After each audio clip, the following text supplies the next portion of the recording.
ये बना हुआ एक्स रेडिकल सेकेंड स्टेप में, जिसे आप चेन प्रोपेगेशन कहते हैं,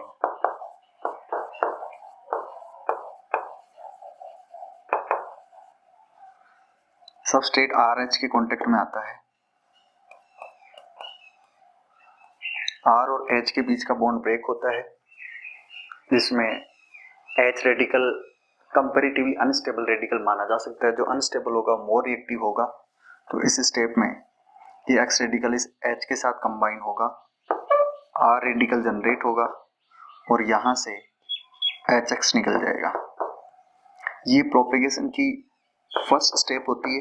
प्रोपेगेशन में एक स्टेप और है, सेकंड स्टेप। बना हुआ R रेडिकल फिर X2 के दूसरे मॉलिक्यूल के कांटेक्ट में आता है और यहाँ RX बना लेता है और यहाँ से X रेडिकल रिलीज हो जाता है। ये रिलीज हुआ X रेडिकल फिर से फर्स्ट स्टेप में RH के कांटेक्ट में आके R रेडिकल जनरेट करता है, HX रिलीज कर देता है। तो इस तरह चेन प्रोपेगेशन की सेकंड स्टेप एक तरह से ऐसी मशीन की तरह बिहेव करती है जिसमें कंटिन्यूअसली HX और RX रिलीज होते जाते हैं और ये एज ए चेन रिएक्शन आगे चलती जाती है। हेलोजनेशन में ही चेन रिएक्शन की थर्ड स्टेप आती है, जिसे आप बोलते हैं चेन टर्मिनेशन।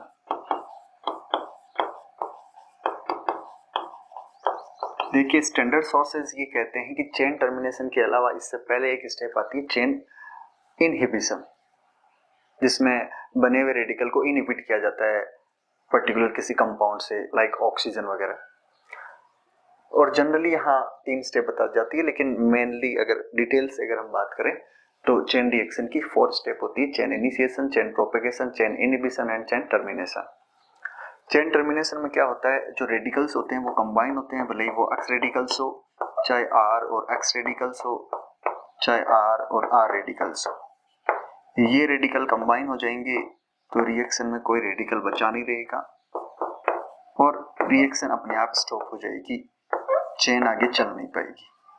तो ये एल्केन्स के हेलोजनेशन की या चेन रिएक्शन की मैकेनिज्म होती है। जनरल मैकेनिज्म हम ऐसे देते हैं।